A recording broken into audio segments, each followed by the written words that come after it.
सहनाववतु सहनौ पुनक्तु सह वीर्यं करवावहै तेजस्विनावधीतमस्तु मा विद्विषावहै। ओम शांति शांति शांति। बृहदारण्यक उपनिषद की 14वीं कक्षा।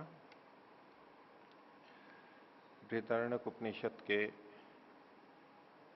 दूसरे अध्याय को हमने पिछली कक्षा में प्रारंभ किया था और उसमें एक कथा के माध्यम से कुछ बातें इन्होंने कहना प्रारंभ किया।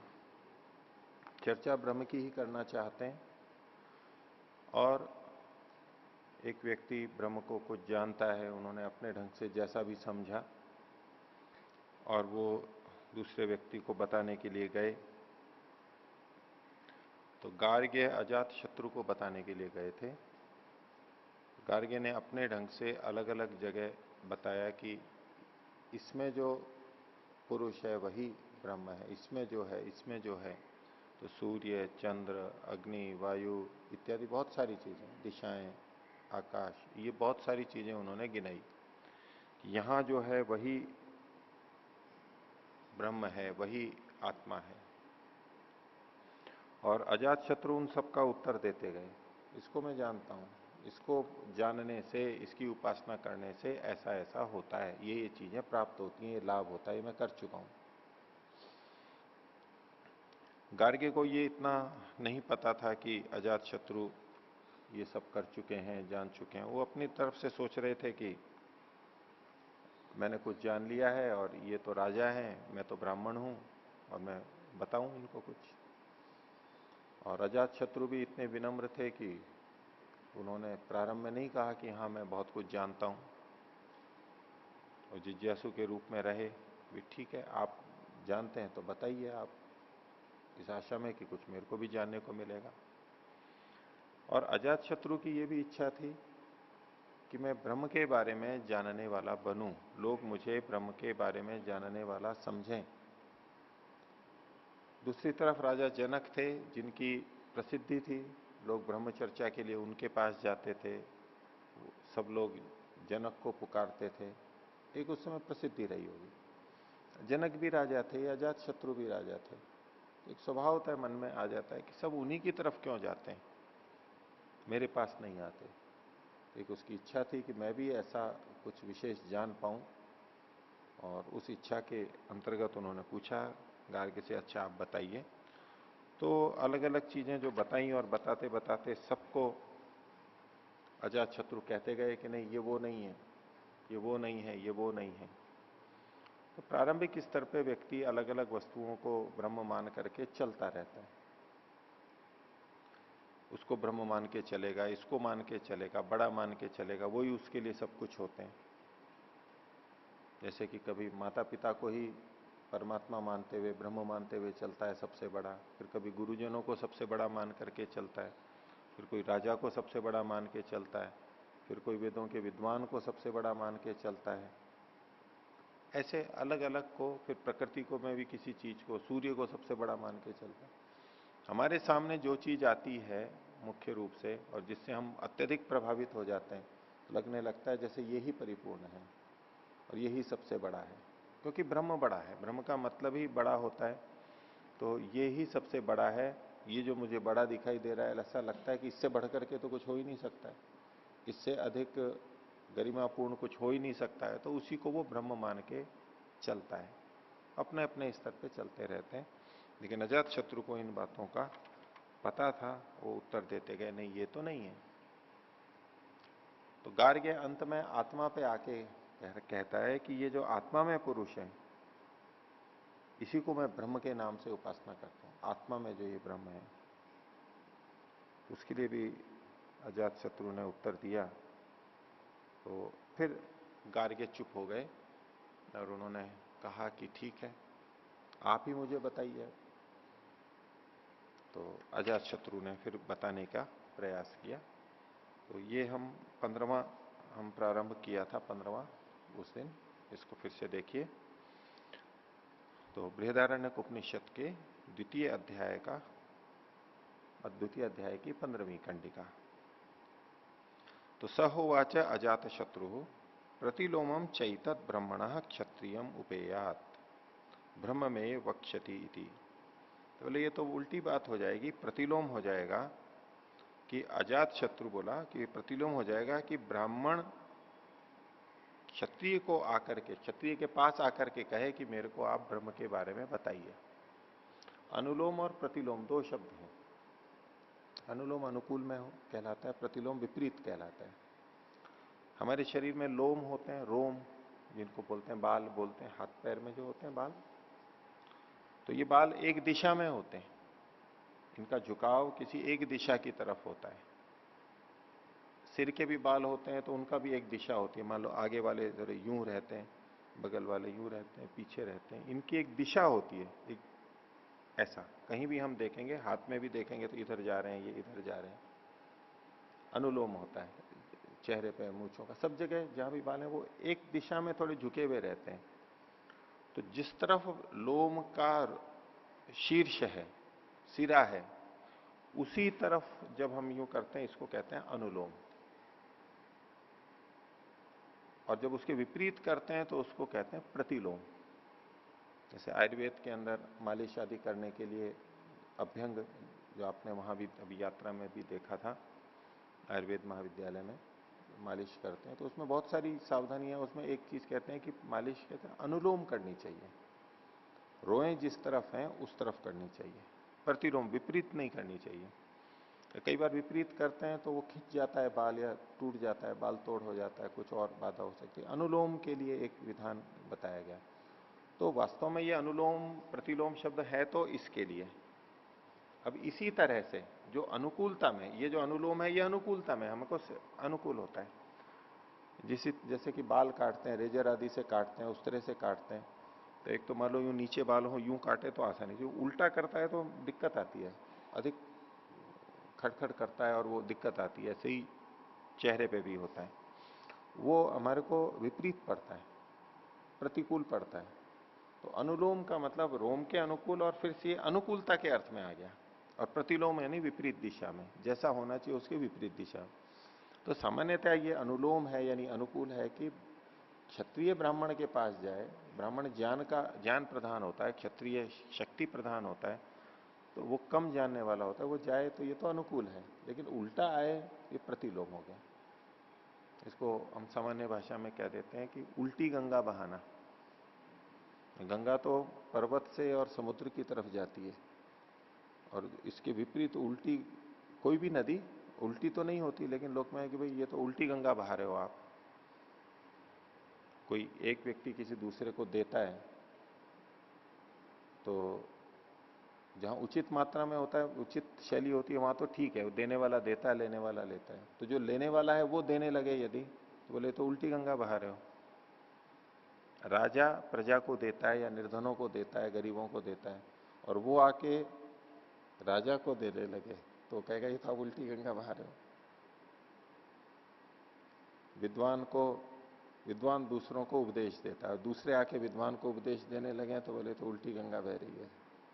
उल्टी गंगा विपरीत, परंपरा से विपरीत जो है, तो उस रूप में कहा ये तो प्रतिलोम हो जाएगा। कैसा विचित्र होगा कि ब्राह्मण क्षत्रिय के पास आकर के बोले कि ब्रह्म में वक्ष्यति थी, मेरे लिए आप ब्रह्म को कहिए।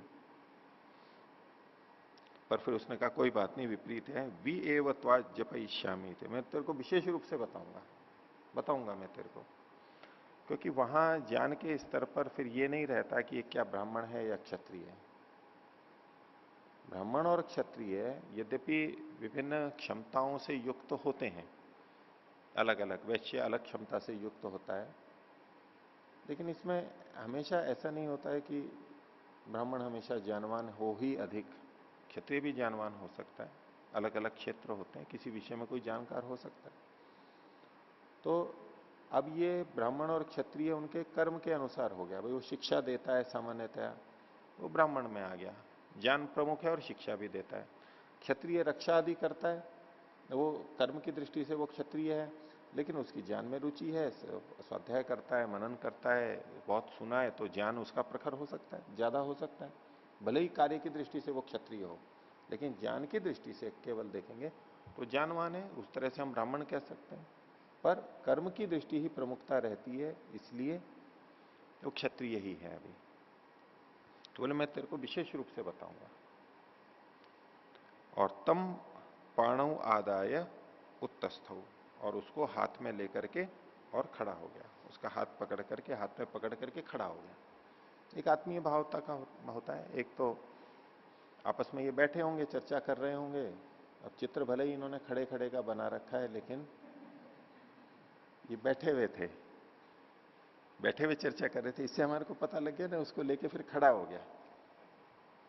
वह चित्र जो दे रखा है उसमें दोनों खड़े खड़े, वो गार्ग्य अजात शत्रु को खड़े खड़े बता रहा है, वह बैठे हुए थे। ये उपनिषद थे, निकट बैठ करके चर्चा कर रहे थे, तो उसको हाथ पकड़ करके उठाया, बोले चलो। अब एक होता है कि हम दोनों बैठे हैं, बोले चलो आपको बताता हूं, और एक हम उसका हाथ पकड़ के कहें चलो तुमको बताता हूं। तो दोनों में अंतर होता है। ये जो हाथ पकड़ना होता है, हाथ का स्पर्श होता है, वो आत्मीयता को बताता है, निकटता को बताता है, अधिक प्रेम को बताता है, उसको भावना है कि मैं इसको लेकर के चलूं, ऐसा। तो उसको लेकर के चला। एक प्रसंगवशात आपको एक बताता हूं, पीछे एक अनुसंधान आया था, ऐसा प्रयोग किया गया था, डिस्कवरी या नेशनल ज्योग्राफी में मैंने देखा था कि उन्होंने इसी बात पे अनुसंधान किया कि जब हम एक दूसरे को स्पर्श करते हैं तो क्या होता है। तो उसको अनजाने में इन्होंने किया, दूसरे को पता ना लगे कि ऐसा प्रयोग होता है, नहीं तो फिर पता लग जाएगा तो परिणाम ठीक नहीं आ सकता, अनजाने में, और उसका कोई सुप्रभाव पड़ता है या नहीं पड़ता है। तो उन्होंने क्या किया, पुस्तकालय में एक प्रयोग किया। तो पुस्तकालय में पुस्तकें लेते हैं, तो जो पुस्तक देने वाले थे उनको एक बात कही कि जब भी आप पुस्तक दो तो दूसरे वाले के हाथ को थोड़ा सा छू लो। जैसे कि हम ये पुस्तक दे रहे हैं, उन्होंने दी, तो वो तो पता था उनको दूसरा पकड़ेगा, तो पकड़ते हुए हाथ को थोड़ा सा छू दिया नीचे से। आगे से जानबूझ के छुएंगे तब तो लगेगा ये कोई विशेष प्रयोजन से छू रहा है, ऐसे ही जैसे अचानक से हाथ छू जाता हो ऐसा उसको लगे।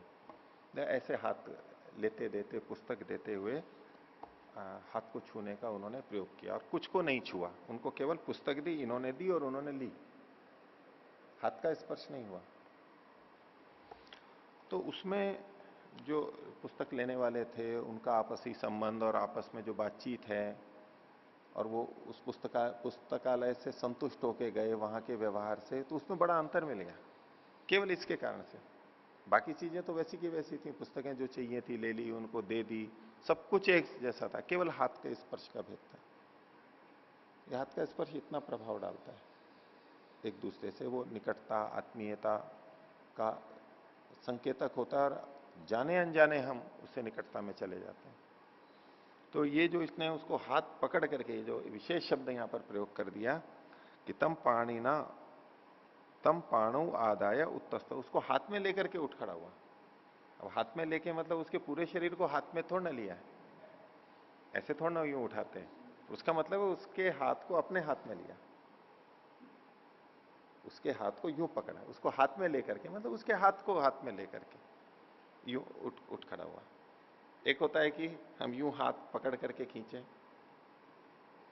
वो भी एक तरीका होता है, कभी हम हाथ करते हैं, और एक होता है यूं हाथ में लेकर के खड़े होते हैं। ये दोनों में बहुत अंतर होता है, किस स्थिति में होता है। बच्चे को भी उठाएं, छोटा बच्चा है और उसको हाथ पकड़ के हमें ले जाना होता है, तो दोनों ही तरीके होते हैं। हम उसका हाथ यूं पकड़ के भी करते हैं, और एक यूं हाथ करते हैं, वो उस पर हाथ रखता है फिर यूं लेते हैं। आप कभी प्रयोग करके देखना, आप उनको पकड़ना और वो आपको कोई पकड़ के यूं हाथ देखें, दोनों में कितना अंतर आता है। और परमात्मा के संदर्भ में भी यूं ही कहानी के रूप में कहा जाता है कि एक तो है कि हम परमात्मा का हाथ पकड़ करके चलें, पिता पुत्र पे ले लीजिए, छोटा बच्चा है, माता से ले लीजिए, किसी से भी, छोटा शिशु है, बच्चा है, एक तो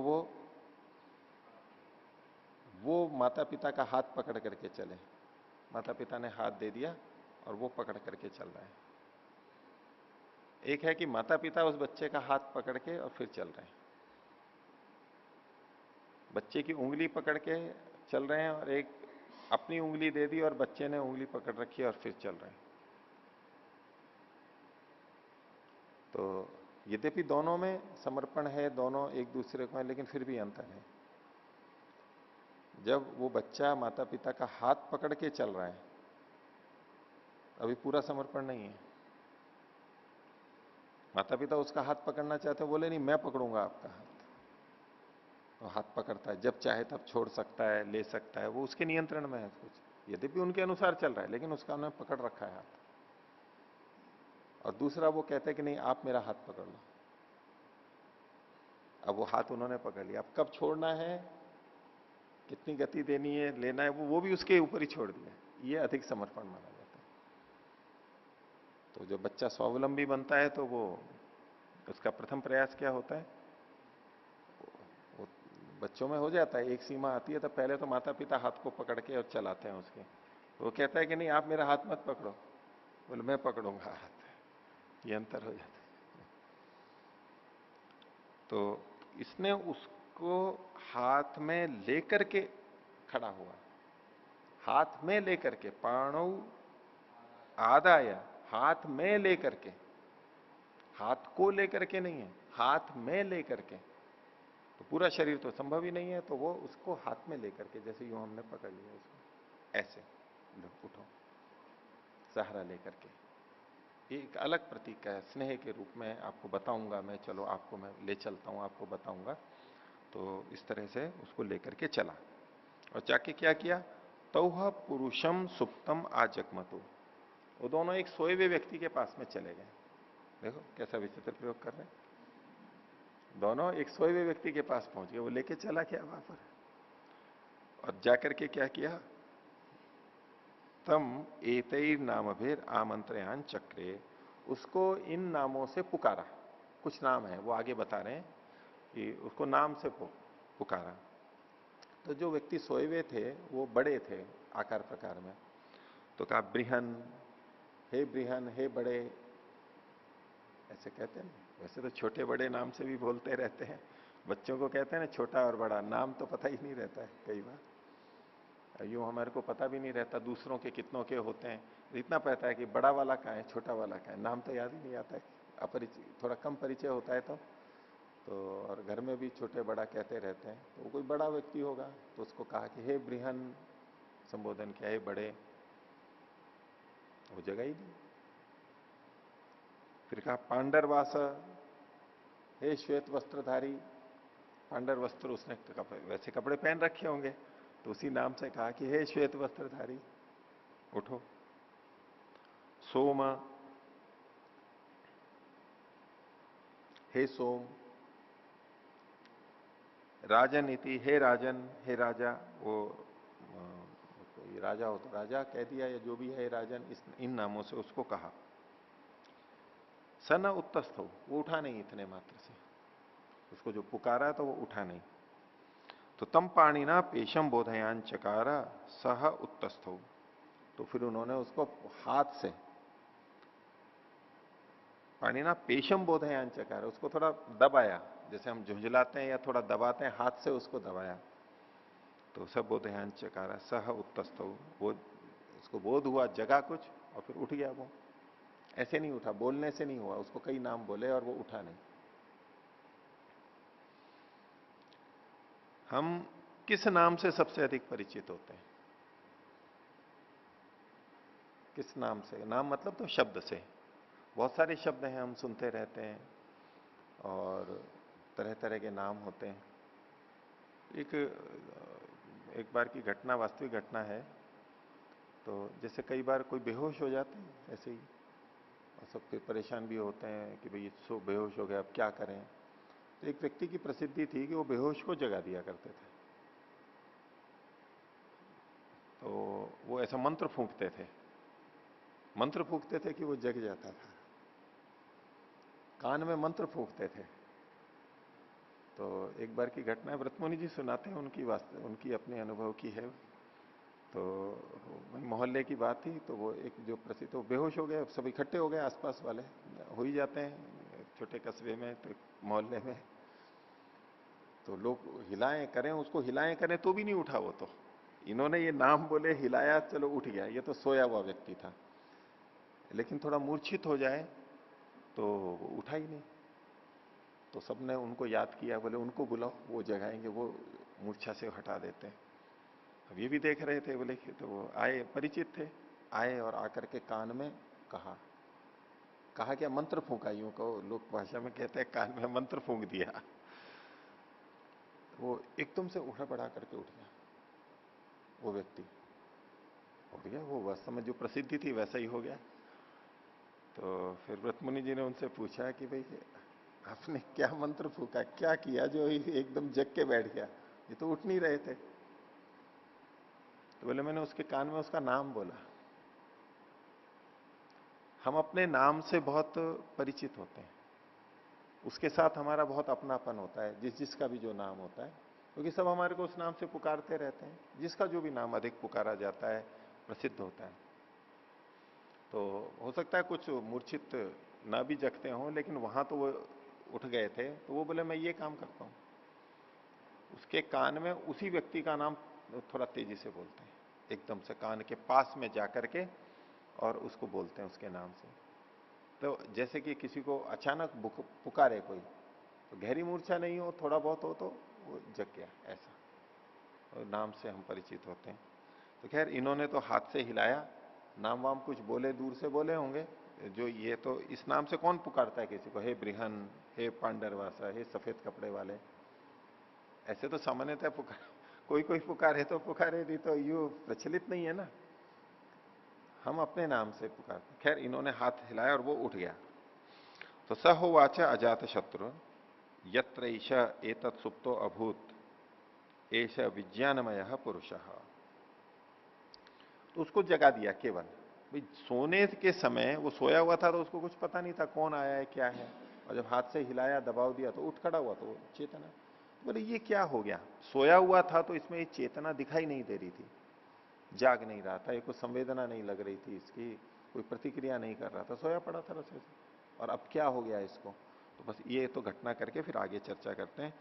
ताजा शत्रु ने कहा कि यत्र एव एतत् सुप्तो अभूत ऐसा विज्ञानमय पुरुष है। जहां ये सोया हुआ था, कौन? ये विज्ञानमय पुरुष। विज्ञानमय पुरुष मतलब ये जो जानने वाला आत्मा है, जानने वाला, इस शरीर में जो जानने वाला तत्व है वह, जो अंतिम बोधा है वह। को ऐसा तदा अभूत, ये जब सोया हुआ था तो ये कहां पर था, कहां चला जाता है ये? जागते समय तो अलग दिखाई देता है, और सोते समय तो बिल्कुल अलग सा हो जाता है, चला कहां जाता है ये, हो क्या जाता है इसको? तो क्व एष तत् अभूत, तदा अभूत, कुत एतत् आगात इति। और ये जब जगा तो ये कहां से आ गया, कहां चला गया था और कहां से आया? ऐसा ही लगता है ना कि सो गया तो पता नहीं कहीं चला गया ये, और जग गया तो जैसे कहीं से उठ करके आ गया, कहां से आ गया ये? तो तदुह न मैंने गार्ग्य, तो जो गार्ग्य था उसको पता नहीं लगा, भाई पता नहीं मेरे को तो कहां गया था और कहां से ये आ गया। तो अजात शत्रु उत्तर देते हैं अगली कंडिका में, 17वीं में। सहोवाच अजात शत्रु यत्र एष एतत् सुप्तो अभूत ऐसा विज्ञानमय पुरुष, ये ज्ञानवान पुरुष जहां ये सो गया था, यद ऐशाम प्राणानाम विज्ञान विज्ञानम आदाय, ये सब प्राणों के विज्ञान को अपने ज्ञान से लेकर के, प्राण शब्द यहां पर इंद्रियों के लिए आया है। ये जो सारी इंद्रियां हैं इनका जो विज्ञान है, इंद्रियों का विज्ञान क्या है कि चक्षु देखती है, श्रोत्र सुनते हैं, ये जो अलग अलग शब्द स्पर्श रूप रसगंध का हमारे को ज्ञान होता है, ये जो इंद्रियों का विज्ञान है, इंद्रियों का ज्ञान है, इस सबको लेकर के वो चला गया। ये प्राणानाम विज्ञान विज्ञानम आदाय, प्राणों के विज्ञान को लेकर, अपने ज्ञान से इन प्राणों के, इंद्रियों के ज्ञान को लेकर के जैसे चला गया कि अभी आंखें देख नहीं रही हैं, कान ये सुन नहीं रहे हैं, नाक गंध नहीं ले रही है, त्वचा जैसे स्पर्श नहीं कर रही, इनके सारे ज्ञान को लेकर के चला गया कहीं। तो विज्ञान है ना, विज्ञानम आदाय यह एशो अंतर हृदय आकाश, ये जो अंदर हृदय में आकाश है, अवकाश है, हृदय में जो आकाश है, तस्मिन क्षेत्र, उसमें जाकर के ये सो जाता है। तो हृदय में एक आकाश अवकाश होता है, हृदय के पास आकाश होता है, अंतर हृदय में ये रहता है, इत्यादि बातें आती रहती हैं। अब हृदय में जो आकाश है, इस आकाश शब्द के दोनों तरह से अर्थ लिए जाते हैं। एक तो रिक्त स्थान है, अवकाश है, भाई वहां जाके सोता है। एक आकाश शब्द परमात्मा ब्रह्म के लिए भी आता है कि ये जो हृदय में आकाश है, ब्रह्म है, उसमें जाकर के ये सो जाता है। तो हृदय में भी परमात्मा होता है, ये चर्चाएं पहले आई हैं। यद्यपि सर्वव्यापक है, लेकिन विशेष रूप से यहां प्राप्त होता है हृदय में, इसलिए ब्रह्म को हृदय में कहा जाता है।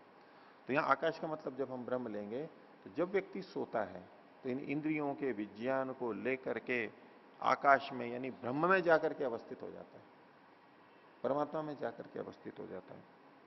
तो यह एशो अंतर हृदय विज्ञान आकाश तस्मिन शेते तानी यदा गृहणाति अथह एतत् पुरुष स्वपीति नामा। तो जब ये तानी उन इंद्रियों को, उन प्राणों के विज्ञान को ग्रहण कर लेता है, ले लेता है, खींच लेता है वहां से, तथा तब ये सो जाता है, ये कहा जाता है। और जब इंद्रियों का ज्ञान चलता रहता है तो हम जगे हुए रहते हैं, जानते रहते हैं। तो सोते समय यही कि इंद्रियों का ज्ञान, इनकी क्रियाएं हट जाती हैं, सुप्त हो जाती हैं, अलग हो जाती हैं, उनको जैसे लेकर के अंदर चला जाता है। तो अतः एतत् पुरुष स्वपीति नाम, ये सोता है ये कहा जाता है। तो तद गृहित एवं प्राणो भवती, तो ये प्राणों को गृहित किया हुआ होता है, प्राणों को लिया हुआ होता है। गृहिता वाक, वाक ग्रहण कर ली गई होती है इस विज्ञान में पुरुष के द्वारा, ले ली गई, समेट ली गई होती है। गृहिता वाक, गृहितम चक्षु, चक्षु भी जैसे ग्रहण कर लिए गए हैं, पकड़ लिए गए हैं। गृहितम श्रोत्रम, श्रोत्र जैसे पकड़ लिए गए हैं, खींच लिए गए हैं। गृहितम मना, मन को भी जैसे कि पकड़ लिया गया है, बांध दिया गया है, ऐसा करके ये चला जाता है। तो जब ऐसा हो जाता है तो सोया हुआ व्यक्ति कहता है, ये सो गया है, ऐसा कहते हैं। आगे, तो जब सो गया तो सोने में दो स्थितियां होती हैं, एक स्वप्न की स्थिति और एक सुषुप्ति की स्थिति, उसका कुछ वर्णन कर रहे हैं। तो स यत्र एतत् स्वप्न या चरति, तो जब ये स्वप्न के द्वारा विचरण करता है, स्वप्न की स्थिति में विचरण करता है, इधर उधर जाता है, तो तेह अस्य लोका, वही इसके लोक होते हैं। अलग अलग लोकों में जाता है, कभी कहीं चला जाता है, कभी कहीं चला जाता है, विभिन्न गांवों में चला जाता है, पर्वत पे चला जाता है, समुद्र में चला जाता है, आकाश में चला जाता है, विदेश में चला जाता है, अलग अलग जगह चला जाता है, वही उसके लोक होते हैं। लोक मतलब उसकी उन्होंने विषयों में रुचि होती है, वो स्थल, उसके उस तरह के संस्कार हैं, प्रवृत्ति है, तो वो वहीं वहीं चला जाता है। तो तेह से लोका तद उतएव महाराजो भवती उत एव महाब्राह्मण, तो वो ऐसे में उत इव, जैसे कि कभी वो महाराजा बन जाता है, बड़ा राजा बन जाता है, कभी बहुत बड़ा ब्राह्मण बन जाता है, विद्वान। उत इव उच्चावचम निगच्छति, कभी ऊंची कभी नीची, किसी की तरह तरह की चीजें बन जाता है, कभी धनवान बन जाता है, कभी निर्धन बन जाता है, सब कुछ लुट पिट गया ऐसा लगता है, कभी लगता है कि सब कुछ आ गया मेरे पास में। तो ये सारी चीजें चलती रहती हैं। स यथा महाराजो जानपदान गृहीत्वा स्वे जनपदे यथा कामम परिवर्तेता, तो जिस प्रकार से कोई महाराजा, वास्तविक महाराजा, अपनी जनपद के लोगों को लेकर के, जब महाराजा होता है तो उसकी सवारी निकलती है तो जनता साथ साथ होती है, और वो भी बहुतों को लेके चलता है, अकेला तो चलता नहीं है महाराजा। अकेला चले तो वो महाराजा नहीं, फिर तो पूरे अपने तंत्र सबको लेकर के चलता है। तो जैसे कोई महाराजा अपने जनता को, अधिकारियों को लेकर के अपने जनपद में यथा कामम परिवर्तित, जैसी इच्छा होती है वहां जाता है, कोई रोक टोक नहीं होती उसको, कहीं भी चला जाता है, कोई रोकने वाला नहीं है। ऐसे ये भी इच्छा अनुसार कहीं भी आता जाता है। एवं एवं ऐसा एतत् प्राणान गृहीत्वा स्वे शरीर यथा कामम परिवर्तते, उसी तरह यह आत्मा भी अपने इन प्राणों को, इंद्रियों को लेके इस शरीर में यथा कामम कहीं भी आता जाता है, उसको कोई रोक टोक नहीं है, उस तरह से कथा नहीं। ऐसा स्वप्न में प्रतीत होता है, जैसे कि एकदम स्वच्छंद रूप से कोई व्यक्ति कहीं भी जा रहा है। अगली कंडिका, अथ यदा सुषुप्तो भवती, और जब ये सुषुप्त हो जाता है, सो जाता है, तब क्या होता है? यदा न कस्यचन वेद, उस समय वो किसी को भी नहीं जानता है। उस समय न महाराजा है, न महाब्राह्मण है, न मूर्ख है, न कंगाल है, कुछ भी नहीं है, किसी को भी नहीं जानता है वो। तो होता क्या है उस समय? तो कहते हैं हिता नाम नाड्यो द्वा सप्तति सहस्राणी, 72,000 नाड़ियां हैं हिता नाम की, जो हमारा हित करती हैं। ऐसी नाड़ियां हैं, शरीर चले उसके लिए छोटी छोटी छोटी बहुत सारी नाड़ी, तो 72,000 नाड़ियां हैं।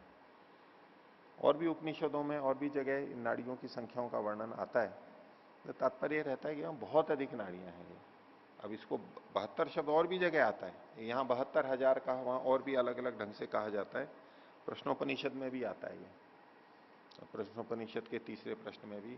तो वहां पर कुल पहले 101 नाड़ियां मानी गई, फिर उन 101 नाड़ियों के फिर 100 भेद कर दिए गए, और फिर उन सबके भी फिर 72 भेद किए गए। तो उस तरह से कुल ये 72 करोड़ 72 लाख नाड़ियां हो जाती हैं। 72 शब्द वहां पर भी है, यहाँ 72,000 कहा गया है। तो ये नाड़ियां बहुत ज्यादा है। अब हृदय से जो नाड़ियां निकलती हैं रक्त के लिए, तो शुरू में बड़ी होती है, फिर छोटी होती जाती है, फटती जाती है ऊपर नीचे, और फिर छोटी छोटी छोटी छोटी होते होते होते बिल्कुल पतली हो जाती है, बाल जैसी पतली हो जाती है, केशिका बोलते हैं, कैपिलरीज बोलते हैं, बहुत पतली पतली हो जाती है। इतनी पतली कि उसकी एक बहुत पतली सी झिल्ली होती है, और उसमें से रक्त का बस एक कण जितना बस वो बहता है, थोड़ा थोड़ा सा बहता है, ज्यादा नहीं बह सकता उसमें से, बहुत पतला हो जाता है। तो उसकी कोई संख्या गिनने लगे यूं तो संख्या तो कोई निर्धारित नहीं है, आज आधुनिक ढंग से भी कोई निश्चित संख्या नहीं बता सकते, लेकिन बहुत अधिक है वो, बहुत अधिक है। तो ऐसी ये बहुत सारी नाड़ियां हैं। तो हिता नाम नाड्यो द्वा सप्तति सहस्राणी, 72,000 ये नाड़ियां हैं। अभी नाड़ियां दो तरह से होती हैं, एक तो ये रक्तवाहिनी नाड़ियां होती है हृदय से निकलने वाली, और एक मस्तिष्क से निकलने वाली तंत्रिकाएं नाड़ियां, नर्व्स। वो जो ज्ञान तंतु हैं या क्रियाशील हैं वो भी इसी तरह निकलती है, बड़ी निकलती है, फिर उसके भाग होते होते होते छोटी छोटी छोटी छोटी शरीर के हर भाग में, खासतौर से बाहर के भाग में छोटी छोटी सब जगह फैली हुई रहती है, बहुत व्यापक होती है, बहुत पतली होती है। हम यूं काटें करें तो हमारे को दिखाई नहीं देगी, वो इतनी पतली होती है। बड़ी होती है वो पता लग जाती है, लेकिन पतली पतली जो छोटी होती है उसका तो हमें पता भी नहीं लगेगा कि यहाँ कुछ है भी, वो दिखाई नहीं देंगे हमारे को, इतनी अधिक होती है, छोटी होती है, पतली। तो हिता नाम नाड्यो द्वा सप्तति सहस्राणी हृदयात पुरी ततम अभिप्रतिष्ठन्ते, हृदय से वो पुरी तत् की ओर जाती है। हृदय से शरीर के पुरी में जो फैला हुआ है, पुरी में जो तत् है फैला हुआ है, पुरी देहम तनोति इति पुरी तत्, जो पुरी में बहुत अधिक फैली हुई है, विस्तार से फैली हुई है, छोटी छोटी छोटी। ये चीज अपन पेड़ पौधों में भी देख सकते हैं, कुछ पत्तों के अंदर दिखाई देती है।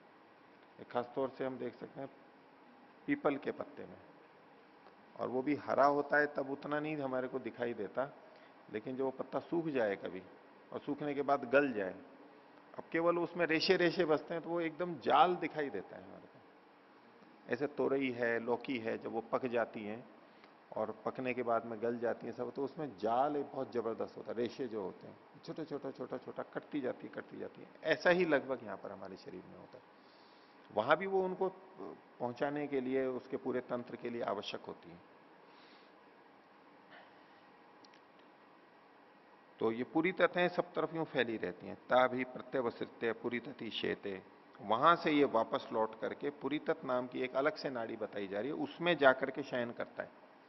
अब ये पूरी तत् नाम की नाड़ी कुछ लोग सुषुम्ना नाड़ी के लिए बोलते हैं, ये सुषुम्ना में जाकर के शयन करता है, जो मुख्य नाड़ी है उसके अंदर जाके शयन करता है। ये पूरा तंत्रिका तंत्र है, मस्तिष्क से लेकर के सेरिब्रो स्पाइनल से, मतलब मस्तिष्क और उसकी पूरी तंत्रिकाएं हैं, इनका कहना यहां कहा जा रहा है कि पूरी तत्व में जाकर के शयन करता है, वहां जाके स्थिर हो जाता है, सारी चेतना जैसे कि वहां उपस्थित हो जाती है, सारी इंद्रियां नाड़ियां वहां जाकर के समाप्त हो जाती है, इंद्रियां काम नहीं करती, वहीं जैसे कि जाकर के सो जाती है।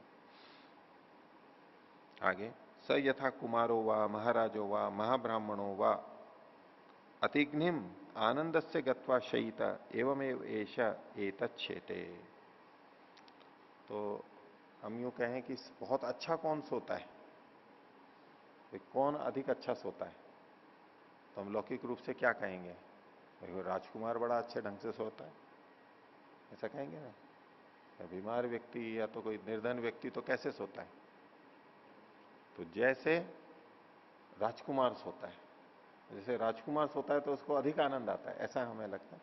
जैसे कि राजा सोता है, या कोई रानी सोती है, महारानी सोती है, राजकुमारी सोती है, जो वो तो कुछ विशेष सोते होंगे ऐसे। अथवा कोई महाब्राह्मण हो, बहुत ज्ञानवान हो, और वो ऐसी निद्रा में जा रहा है। कोई बड़े लोग जैसे सोते हैं वो कोई बड़ी विशेष निद्रा होती होगी। तो ऐसा जो एक हमारे मन में रहता है, तो वो उनको निद्रा से संबंधित कोई बाधा नहीं होती, सब तरह की अनुकूलता है, मकान ठीक है, बिस्तर ठीक है, सुगंधित है, मच्छर नहीं है, पीड़ा नहीं है, पंखा चल रहा है क्या, कूलर चल रहा है, एसी चल रहा है, ऐसे जो भी कुछ सुविधा हो सकती है इनकी, लगता है ना कि जैसे बहुत अच्छा सोएंगे। और लोग बाग सोने के लिए सारी व्यवस्थाएं करते भी हैं। घर से बाहर जाते हैं तो ऐसे विश्राम गृह को ढूंढते हैं जहां की इस तरह की सुविधा हो, तो लगता है कि हाँ बहुत अच्छी नींद आती है। तो जिनके पास अधिक सुविधाएं होती हैं, ये चीजें होती हैं, वो अधिक अच्छा सोते हैं, बड़े बड़े, कुछ उस तरह का भाव रहता है। तो जैसे कोई कुमार या महाराजा या महाब्राह्मणों व अतिग्निम आनंद से गत्वा, आनंद की चरम सीमा को प्राप्त करके सोया हुआ हो, जो भी सब कुछ अच्छे से अच्छा हो सकता है उसको जाकर के जो सोया हुआ होता है, ऐसे एवमेव ऐशा एतच्छेत, ये भी वहीं ऐसे ही सोता है। हर कोई व्यक्ति जिसको भी सुषुप्ति आ रही है, गाढ़ निद्रा आ रही है, वहां तो फिर कोई अंतर नहीं होता है। ये तो उन लोगों को अधिक आवश्यकता होती है जो जिनको नींद नहीं आती है, जिसने खूब श्रम किया है, थकान भी है, स्वस्थ है, चिंता नहीं है, तो वो तो कहीं भी सो जाता है, और उसको वैसी ही गाढ़ी नींद आती है जैसे कि उनको महलों में या तो सुखद स्थितियों के अंदर आती है। एक बार की बात है, एक घटना है एक व्यक्ति की, वो नींद नहीं आती थी, संपन्न थे, गाड़ियां थी, नींद नहीं आती थी, नींद की बड़ी समस्या थी। अब दिन तो कट जाता है, रात कटना बहुत भारी पड़ता है जिनको नींद नहीं आती, और भारीपन भी लगता है शरीर में, अनुकूलता नहीं होती, चाहते हैं कि सोएं लेकिन नींद नहीं आती, और बड़ी कष्टप्रद स्थिति होती है। इसलिए लोग बाग फिर गोली भी लेते हैं, सोने की नींद की गोलियां लेते हैं, सोते हैं। बहुत अधिक नींद की गोलियां ली जाती हैं विदेशों के अंदर भी, विदेशों में बहुत ज्यादा है, काम बहुत ज्यादा है, तनाव बहुत अधिक है इत्यादि, नींद की गोली लेके सोते हैं। चिकित्सक भी चाहता है कि व्यक्ति सो जाए, कुछ थोड़ा आराम मिलेगा, और नींद नहीं आती है तो तड़प जाए आदमी, ऐसी स्थिति होती है। तो नींद कम आती थी उनको, तो थोड़ी बहुत आ जाती थी, उछटी उछटी, हल्की हल्की, थोड़ा बहुत सो लेते, जीवन चल रहा था, इसी परेशान थे बेटा, सब कुछ साधन होते हुए भी जीवन में सुख नहीं, नींद नहीं आने से बेचैनी। तो एक बार वो जा रहे थे गाड़ी लेकर के, और एक मोड़ पे, अहमदाबाद की घटना है, वास्तविक घटना बता रहा हूं आपको, जहां पहुंचना था उनको, वहां किनारे पे एक कमरा बना हुआ था, और पास में मकान वकान बन रहे थे नए नए, तो वहां एक ट्यूबवेल या ऐसे कोई ईंटों का कमरा बना हुआ था। तो सड़क से आके मुड़े तो वहां देखा कि एक आदमी सो रहा है, उसका आधा शरीर कमरे की छाया में था और आधा शरीर धूप में था। दिन का समय, गर्मी तेज पड़ रही, और बेसुध सोया हुआ था, उसको पता ही नहीं लग रहा है कि धूप आ रही है तो उसको कोई परेशानी हो, या जैसे कि उसको पता ही नहीं लग रहा है कि धूप है। मजदूर आदमी जमीन पे ऐसे ही सोया हुआ था, आधी छाया में और आधा धूप में, और कोई उसको होश नहीं। तो वो गाड़ी मोड़ रहे थे, उसको देखा तो बेचैन हो गए एकदम से, ओ क्या स्थिति। ये एक व्यक्ति है जो इस स्थिति में भी गाढ़ निद्रा में सो रहा है, और इसको पता नहीं लग रहा है गाड़ियां जा रही हैं और हॉर्न बज रहे हैं, और इसकी नींद नहीं टूट रही, इतना निर्धन, एक गंदगी, मैला कुचला मजदूर आदमी, और एक मैं, मेरे पास ये सारी चीजें, मेरे को नींद नहीं आ रही। जैसे व्यक्ति एकदम विचलित हो जाता है, डगमगा जाता है, गाड़ी चलाते चलाते, वो गाड़ी नहीं चली उनसे, ऐसा कहते हैं, एकदम विचलित होगा वो, एक सत्य का साक्षात्कार हुआ। अपने आप को व्यक्ति बड़ा समझता है ना, धन से, पद से, समझता ही है, गाड़ी में चल रहा हूं, ये सड़क पे चलने वाले और ये काम करने वाले नंगे पांव, ये तो यूं ही कीड़े मकोड़े जैसे लगते हैं उनको, हैं कोई निम्न कोटि के हैं, कोई कैसे भी हैं। लेकिन जो उसको तड़प थी, तो भाई मेरे पास ये सब होते हुए वो चीज नहीं है जो इसके पास नहीं है, कि सो रहा है इतना। तो ये जो कहा, जैसे कि कोई कुमार, महाराज या ब्राह्मण, जिसको नींद नहीं आती वो नहीं, जिनको नींद आती है, इनको भी तो नींद आती है, जो संपन्न होते हैं, जो स्वस्थ होते हैं, ठीक होते हैं। तो जैसे वो आनंद की सीमा पे जाकर के सोता है, ऐसे ये भी सोता है। इस सोते समय कोई अंतर नहीं होता है व्यक्ति को, कोई भी जा सकता है नींद में। तो कहां जाते हैं? उस आकाश के अंदर जाते हैं, उस परमात्मा में जाकर के स्थित होते हैं। और जिसके लिए कई बार कहा ही जाता है, उपनिषद में भी और दर्शनों में भी जो आता है, ब्रह्म रूपता के रूप में कहा जाता है इसको। समाधि सुषुप्ति मोक्षेशु ब्रह्म रूपता। जैसे कि ब्रह्म में कोई चला गया, और ब्रह्म रूपता को हम कितने अच्छे रूप में देखते हैं कि भाई आनंद आ रहा है उसको, परमात्मा की प्राप्ति हो गई तो बस चरम चीज प्राप्त हो गई, उससे बढ़ के और क्या करना है, आनंद आ गया। ऐसी अनुभूति है उसके अंदर सोते समय, गाढ़ निद्रा में जो वास्तव में सो जाते हैं बिल्कुल, तो वहां जाकर के वो प्राप्त करता है। तो ये बहुत एक हमारे लिए उपलब्धि है, जीवन में मनुष्य को नींद आ जाती है, अच्छी तरह से नींद आती है, तो एक बड़ी बात है। तो ये करके अभी ये वर्णन किसका चल रहा है? वैसे तो आत्मा का चल रहा है, यूं प्राणों को लेके चला जाता है, खींच के चला जाता है, और जाकर के इसमें नाड़ी में हो जाता है। ये सब किसका? आत्मा पर कर चल रहा है। वो सोए हुए व्यक्ति के पास गए थे, उसको जगाया था, नाम लिया, वो जग गया, हाथ से दबाया, वो जग गया। ये सारी चीजें कहां चली? आत्मा का प्रसंग चल रहा है। लेकिन पीछे से देखेंगे तो क्या प्रसंग चल रहा था? ब्रह्म का प्रसंग चल रहा था। गार्गे ने यही तो कहा था कि मैं तेरे को ब्रह्म के बारे में बताता हूं। और जब गार्गे निरुत्तर हो गया तो अजात शत्रु ने क्या कहा था? मैं तुम्हारे को बताता हूं। किसके बारे में? ब्रह्म के बारे में। और जाके जो ये सारा वर्णन हुआ, ये किसका हुआ? आत्मा का हुआ। हाँ, इसमें जो आत्मा हृदय देश में आकाश में स्थित होता है, ये एक ब्रह्म फिर आ गया। आत्मा को बताते हुए वो ब्रह्म तक पहुंचाया उसको। तो कई जने तो पीछे की पृष्ठभूमि के आधार पर इसको भी ब्रह्म परक मानते हुए ये कहते हैं कि आत्मा और परमात्मा एक ही है, क्योंकि ब्रह्म का प्रसंग चल रहा था और ये शरीर और ये सब कह रहे हैं, तो ये तो ब्रह्म ही होगा। तो उससे कहते हैं नहीं, ये लक्षण जो दिए गए हैं, प्रसंग चल रहा था ब्रह्म का, ठीक बात है, प्रकरण जो था वो ब्रह्म का था, ठीक बात है।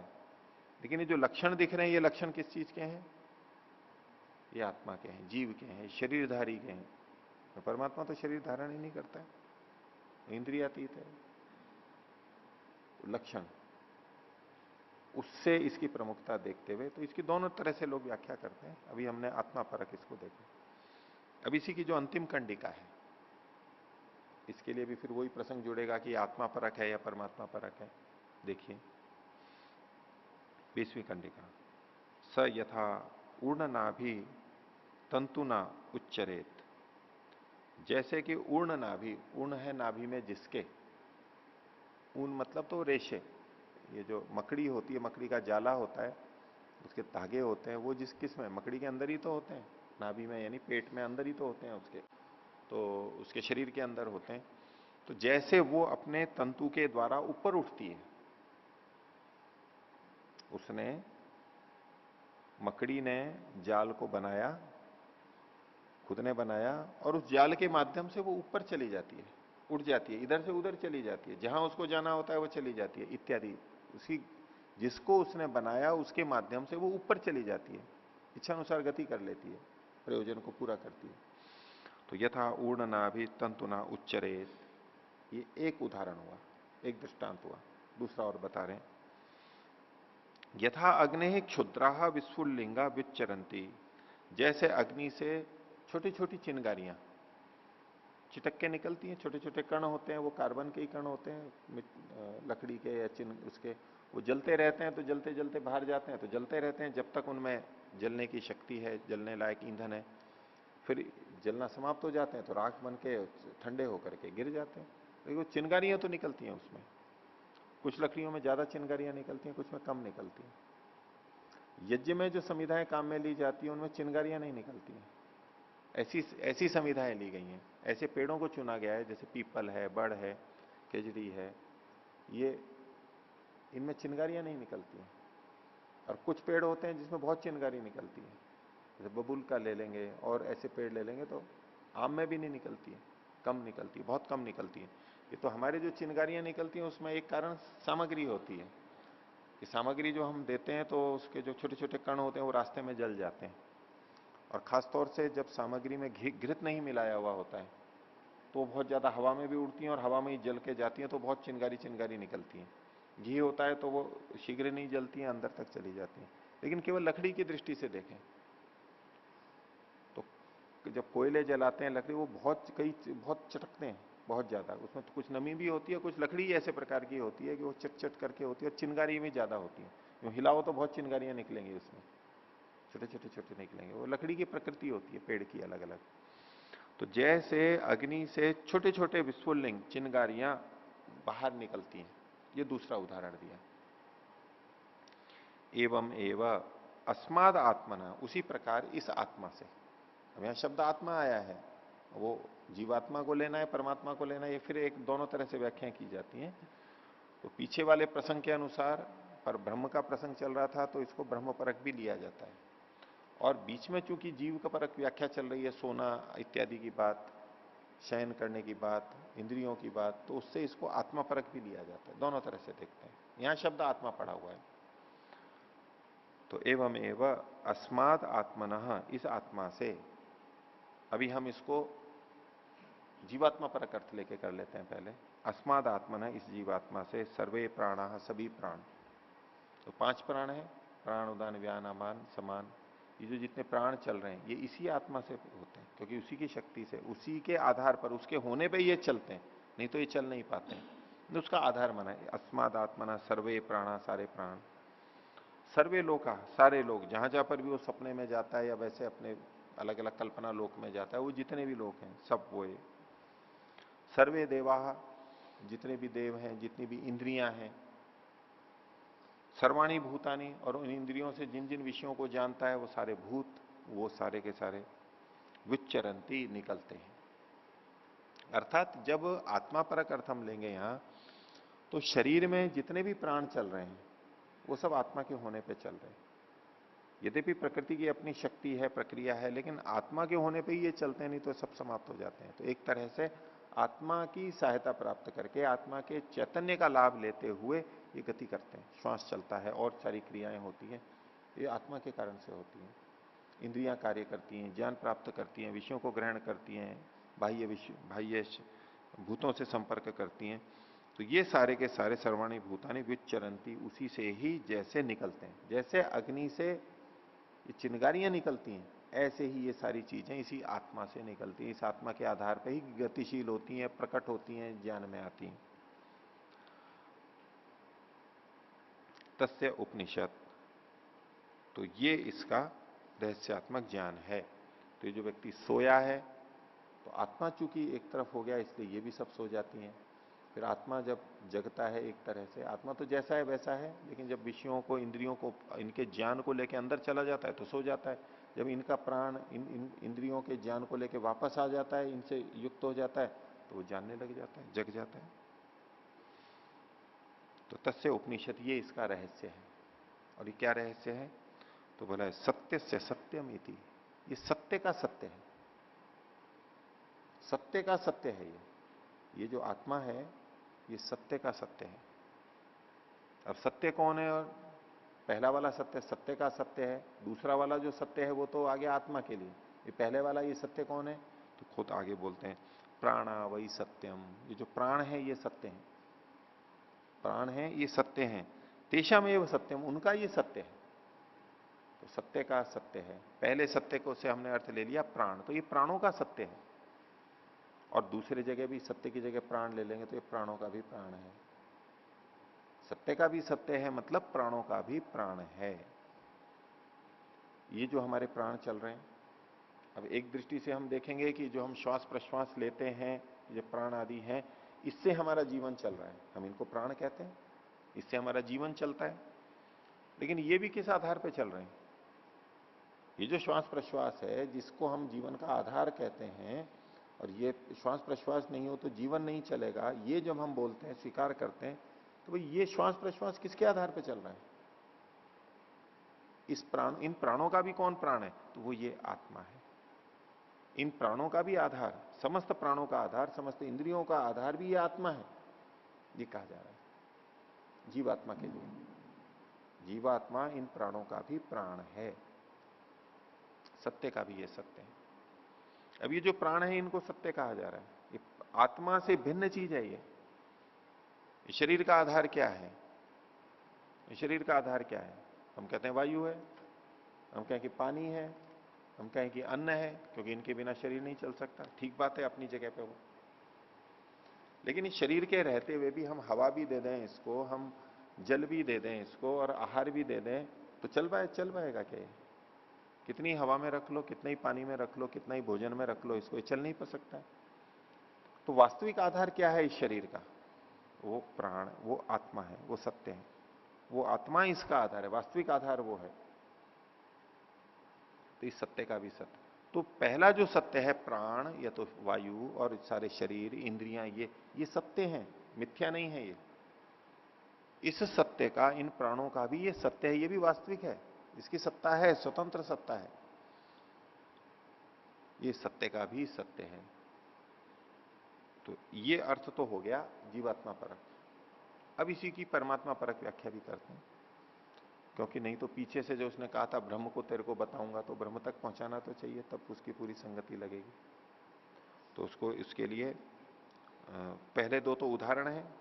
अच्छा, इनको जीवात्मा परक में अर्थ हम जो घटा रहे थे, तो जो अभी जो अर्थ घटाया वो तो था यथा अग्ने क्षुत्रा विस्फुलिंगा विच्चरंती। तो एवं ये सर्वाणी भूतानि विच्चरंती, विच्चरंती की समानता है। ये अग्नि से चिंगारियां निकलती उस रूप में कथन है। नहीं, अग्नि आत्मा और चिंगारी प्राण, देव, इंद्रियां, ये सब चिंगारियां के रूप में उसी से निकले। उसके बिना इनका कोई आधार नहीं है। अगर वो अग्नि नहीं है तो ये चमकेंगी नहीं, चिंगारियां चिंगारियां नहीं लगेंगी। आत्मा नहीं है तो ये सब इंद्रियां व्यर्थ हैं इस दृष्टि से। तो विच्चरंती शब्द उससे तालमेल रखता है। लेकिन हमारे को यहां दो दृष्टांत दिए गए थे। पहला वाला जो था वो क्या, यथा ऊर्णनाभि तंतुना उच्चरेत, यह है विच्चरंती, यह है उच्चरेत। एक जैसा शब्द है, वी को हटा दें तब तो ठीक है, उत और चर, लेकिन फिर भी यहां उच्चरेत है, यहां विच्चरेत है, दो तरह से शब्द दिए गए। तो आगे जो कहा गया वहां उच्चरेत नहीं, विच्चरेत ही केवल कहा गया। तो जैसे एक मकड़ी इन सबको बना करके, जाले को बना के, जाल को बना के, और उस पर चलती है उसके आधार पर, ऐसे ही ये शरीर में प्राण और इंद्रियां आत्मा के आधार पर स्थिति को प्राप्त करते हैं, गतिशील होते हैं, अपने स्वरूप में आते हैं, क्रियाशील होते हैं। और अब आत्मा इन्हीं का आधार लेकर के, ये अब इसके जाल की तरह से हो गए। आत्मा मकड़ी की तरह से हो गया, और जाल क्या, ये शरीर, प्राण, इंद्रियां, ये सब जाल की तरह हो गए, जो विभिन्न ज्ञान है। तो आत्मा के कारण ही तो ये सब सक्रिय हुए। अब आत्मा इन्हीं का सहारा लेकर के जहां उसे जाना है वहां जा रहा है। उसने इनको ऐसा बनाया जहां उसे जाना है। ये पहले वाले दृष्टांत से हम इसकी संगति लगाएंगे। दूसरे में तो केवल उत्पन्न होने के लिए था, वहां से ही आ रहे हैं, वहीं से प्रकट हो रहे हैं, ये आधार है। पहले वाले दृष्टांत में उसी ने इनको बनाया, यानी वो इनका आधार है। मकड़ी के बिना जाला नहीं बन सकता, लेकिन मकड़ी उस जाले का आधार बना के अपनी यथेच्छ स्थिति में पहुंचती है। तो ऐसे ही आत्मा के आधार पर ये इंद्रियां सक्रिय होती हैं, और आत्मा इन्हीं के ही आधार पर, इन्हीं के इसी जाल के आधार पर जहां इच्छा होती है वहां जाता है, उन्नति करता है, प्रगति करता है, जैसा करना चाहता है कर लेता है। ये आत्मा परक अर्थ हो गए दोनों दृष्टांतों पे। अब इसको परमात्मा परक लेंगे तो क्या, कि ये जो एवं अस्माद आत्मनः, यानी इसी परमात्मा से। और पिंड और ब्रह्म की, ब्रह्मांड की एक रूपता वाली बात पीछे आई थी उपनिषद, यत पिंडे तत् ब्रह्मांडे। तो पिंड में जैसे ये है, ऐसे ब्रह्मांड में भी है। ब्रह्मांड की एक अलग आत्मा है, वो ब्रह्म है, परमात्मा है। और उसके आधार पर ये सारी चीजें चल रही हैं। अब उस अर्थ में देखेंगे तो अस्माद आत्मनः सर्वे प्राणा, इस जितने भी प्राण हैं समस्त जगत में वो उसी के आधार पर बन रहे हैं, वो उसका निमित्त कारण है, उसी के कारण ये फल फूल रहे हैं। सभी लोक, जो भी लोक लोकांतर हमें दिखाई देते हैं, सूर्य आदि, चंद्र आदि, ये सब उसी के आधार पर चल रहे हैं। सर्वे देवा, जितने भी और देव हैं वो सब उसी के आधार पे हैं। और सर्वाणी भूतानी, जितने भी प्राणी हैं वो सब उसी के आधार पर गतिशील हो रहे हैं, उसी परमात्मा के आधार पर। परमात्मा नहीं है तो ये कुछ भी नहीं कर सकते। इस रूप में ये ब्रह्म की व्याख्या हुई कि हमें इन सबको देख करके, इनकी स्थितियां देख करके परमात्मा को भूल करके नहीं चलना चाहिए। ये ना सोचें कि अपने आप ही चल रहे हैं, परमात्मा तो इनके पीछे है। और ये सत्य से सत्यमिति, ये जो हमें ब्रह्मांड दिखाई दे रहा है, लोक लोकांतर दिखाई दे रहे हैं, ये सत्य है। और इनका भी सत्य वो है, ये वास्तविक है, इनकी सत्ता है। और लेकिन इनकी सत्ता उसकी सत्ता के कारण से है। वो नहीं होगा तो ये इस रूप में नहीं आ सकते, इस रूप में प्रकट नहीं हो सकते। इस रूप में इस सत्य का भी हो सकते हैं। ब्रह्म तो सत्य है ही, उसमें तो किसी को दो राय नहीं होती। जो ब्रह्म को मानते हैं वो तो ब्रह्म को सत्य ही मानते हैं, गलत नहीं मानते। जो ब्रह्म को नहीं मानते उनको छोड़ दीजिए। लेकिन ब्रह्म को सत्य मानने वाले भी बहुत से जगत को मिथ्या मानते हैं। तो ये जगत भी सत्य है, उस सत्य का सत्य वो है, इसकी अपनी सत्ता है। और उस सत्य का, इस सत्य का आधार इस रूप में आया, उसका आधार वो परमात्मा है। तो ये जो प्राण, जो आगे कहा कि प्राणा वही सत्यम, तो प्राण एक प्रतीक के रूप में हो गया। क्योंकि ऊपर जो वर्णन किया, ए तस्माद आत्मनः अस्माद आत्मनः सर्वे प्राणा सर्वे लोका सर्वे देवा सर्वाणी भूतानि, इसमें प्राण सबसे पहले आया है। तो ये प्रतीक उपलक्षण के रूप में होगा। ये सारे प्राण, सत्य का मतलब प्राण, प्राण का मतलब उसके साथ साथ सारे लोग, देव, भूत, ये सब के सब ये सत्य हैं। और इन सत्यों का भी वह सत्य है, परमात्मा ब्रह्म सत्य है। ये भी सत्य है, वो भी सत्य है, दोनों है। तो इस रूप में इसने ब्रह्म की एक व्याख्या की। ये जो सारी चीजें हैं इसके पीछे भी एक सत्य है, ब्रह्म है, और वो वास्तव में जानने योग्य है, वो सत्य का भी सत्य है। यही ब्रह्म का स्वरूप है। इस रूप में यहां पर इसको वर्णन किया गया। तो ये दूसरे अध्याय का पहला ब्राह्मण समाप्त हुआ। आगे फिर देखेंगे। प्रणव ध्वनि।